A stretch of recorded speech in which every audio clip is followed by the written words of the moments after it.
안녕하세요. 메디신 피아 이현택입니다. 오늘은 개원 1년차에 망하는 이유 탑3 이 세 가지를 정리를 한다면 손익분기와 운영자금 확보, 직원 채용 문제, 마케팅 이 세 가지입니다. 먼저 현실 체크 한번 해보겠습니다. 개원 1년차에 문을 닫는 병원의 퍼센트가 어느 정도 될까요? 15에서 20% 정도로 추정됩니다. 5곳 중 한 곳은 문을 닫는다는 이야기죠. 그 이유가 뭘까요? 바로 몸관리 문제입니다. 손익분기와 운영자금 확보. 손익분기가 뭐냐면 한 달에 어느 정도 고정비 이상을 매출이 커버를 해야지 이득이 됩니다. 이게 바로 손익분기인데요. 이 손익분기를 계산을 안 하고 운영 모르고 개원하는 원장님들이 계십니다. 그냥 열심히 하면 되겠지. 사실 그렇지가 않습니다. 예를 들어서 한 달에 월세가 500만원, 인건비 지출이 1,500만원, 기타 고정비가 500만원 했을 때 총 2,500만원 정도가 손익분기입니다. 근데 매달 매출이 1,500만원 정도가 나온다고 한다면 1,000만원씩 적자가 나겠죠. 이때 만약 운영자금이 한 3천만원 정도밖에 없다고 한다면 3개월이 지나면 어떻게 될까요? 3개월 이상 버티지 못하고 폐업해야 됩니다. 여기서 운영자금 또한 중요한 내용인데요. 우리가 개원을 할 때 개원비의 약 30에서 40% 정도는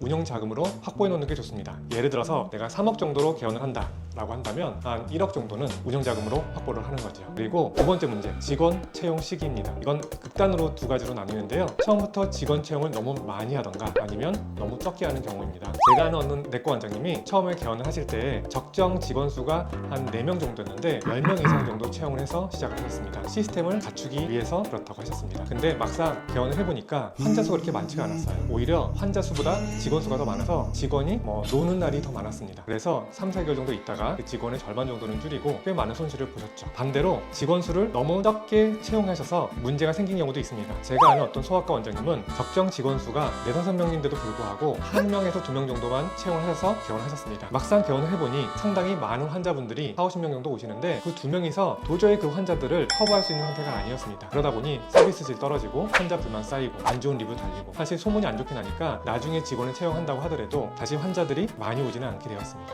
해결책을 알려드릴게요. 처음에 개원하실 때는 본인이 원하는 직원 수의 1.5배 정도를 채용하는 게 좋습니다. 왜 1.5배냐면 처음에 개원하게 되면 상당히 많은 직원들이 바뀌게 됩니다. 그렇기 때문에 처음에는 1.5배 정도로 개원을 하셨다가 3개월 이후에 매출과 환자 수를 보고 더 늘릴지 줄일지를 판단하시는 게 좋습니다. 세 번째는 마케팅비입니다. 이 마케팅비도 양극단으로 나뉘는데요. 처음부터 마케팅비를 너무 지출을 안 한다든지 아니면 마케팅비를 너무 과다하게 지출하는 경우입니다. 마케팅을 해야 되는 자리인데 처음에 들어가셔서 마케팅을 안 하게 된다고 한다면 환자 수가 급격히 떨어집니다. 기회비용이라는 게 있잖아요. 기회비용을 놓친 거죠.